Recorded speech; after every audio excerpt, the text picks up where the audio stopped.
So when you hear Aretha Franklin, you have to hear the total thing that's going on.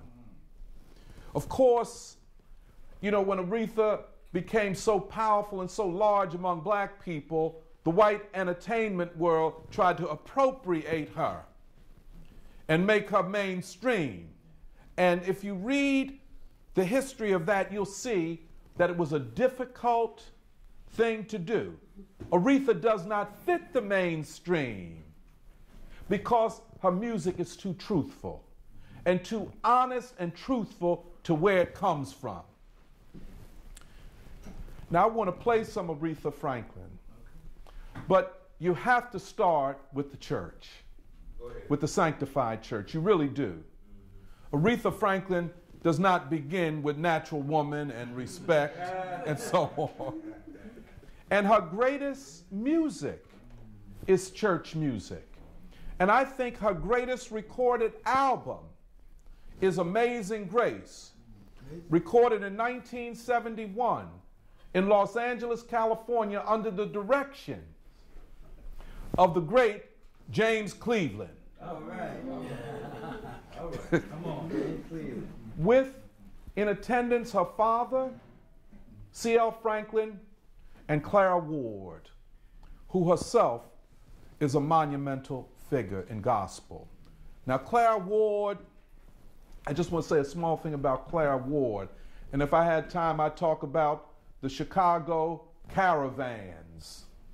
But we don't have time to get into all of that. But Clara Ward, in many ways, was a more contemporary version of Mahalia Jackson. Clara Ward took what Mahalia did, which was closer to the sorrow songs, the sad songs, the old spirituals, and brought them into the spirit of Jubilee. You see what I'm saying? And Aretha sings Clara Ward's music, How I Got Over. That's written by Clara Ward. My soul looks back and wonder how I got over. See, and it's sung in this Jubilee style, not the traditional minor cadences of the original sorrow songs, but in the up and Jubilee style of a people who are now talking about crossing the Rubicon into freedom. The other thing is that Aretha was highly influenced by Dinah Washington. In fact, she says the three singers that influenced her most were Mahalia Jackson, Dinah Washington, and Clara Ward. And Aretha sings all of them.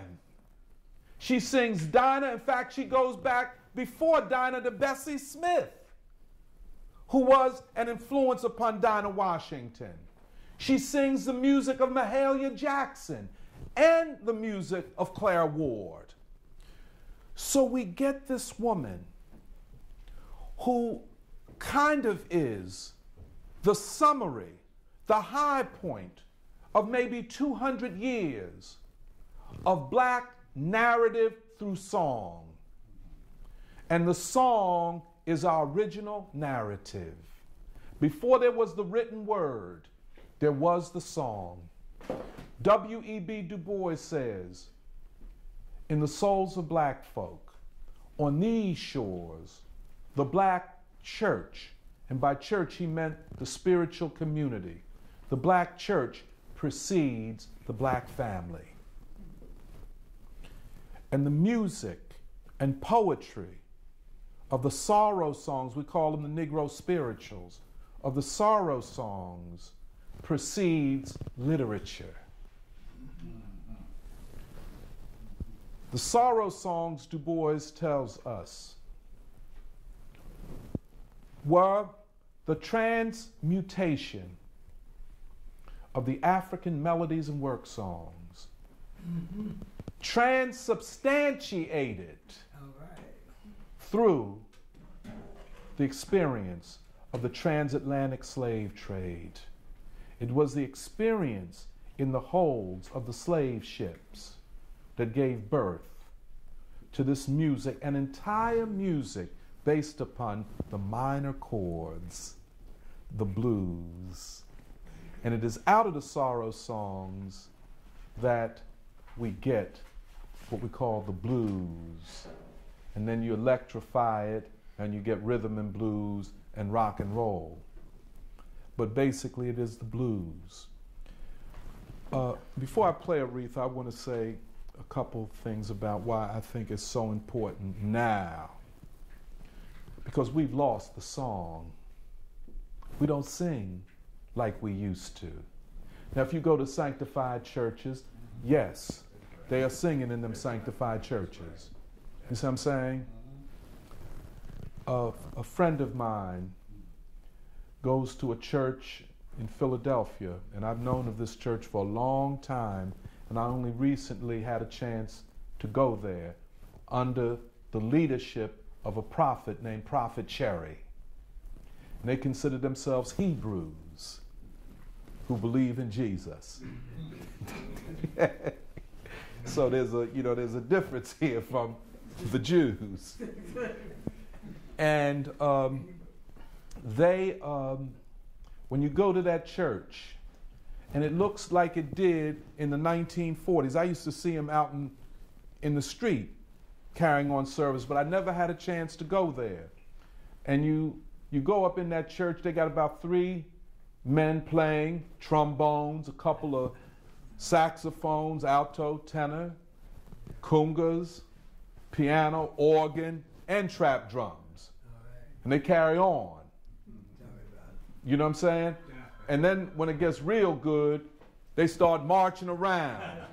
This is the real sanctified church. These are people, and it's so interesting, they have not changed.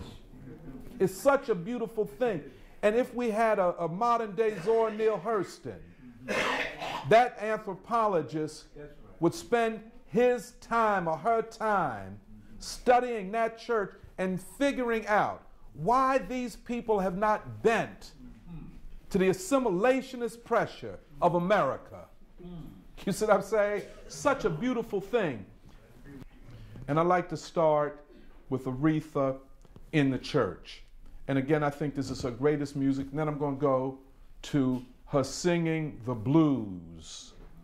And as a blues singer, although I think Bessie Smith is probably one of the greatest voices of the 20th century, I think when we hear Aretha, Aretha masters the blues. She's not just singing the blues, she is a master of the blues. She is a master of the religious music. She is a master of jazz singing. She is a master of rhythm and blues. This is what makes her the great genius that she is, that she has mastered every form of black music that addresses the question of love. Religious music or the sorrow songs is the love of the divine. The blues is tragic love. You see what I'm saying? Then there's the love of the people. You see, Young, Gifted, and Black and other songs. Her great civil rights activism, refusing to bend to white pressure, to be commercialized, to be trivialized. And then finally, what I call, and this is the smallest part, I mean in terms of the length of time, black romantic love music. But I just want to start with the church, which is the strongest hand. This is a song by Clara Ward.